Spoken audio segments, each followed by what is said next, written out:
Good morning guys, nandito po tayo sa plaza ng Cubao. Ito po ang plaza natin, ang court. Ito ang plaza namin, ano na to. Ngayon po ay araw ng Sabado. Maraming kinagigiliwan ngayon ng mga bata dito sa amin. Oo.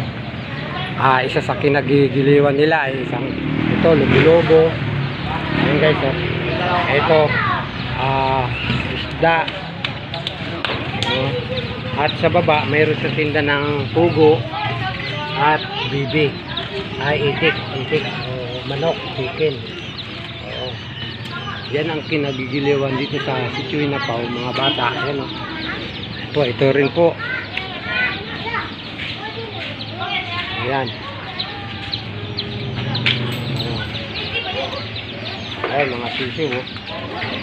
Ito pa uli, oh. Ito, malalaki na mga itlog nito. Tingnan mo ba ito? Pugo, bibi, tsaka sisiw. Yan. Ang style niyata nito, bunot-bunot. Ang ano. Ito, lobo naman.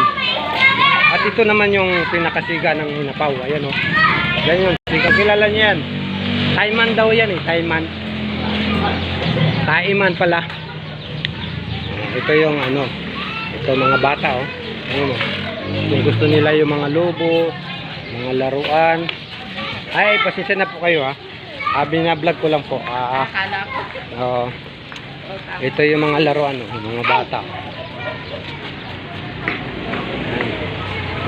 Ay, yung court namin. So, kaya yun, walang pasok ngayon, kaya nandito yung mga bata sa plaza ng Sitio Inapao. Ayun yung hari ng Sitio Inapao, si Totoy Gulim.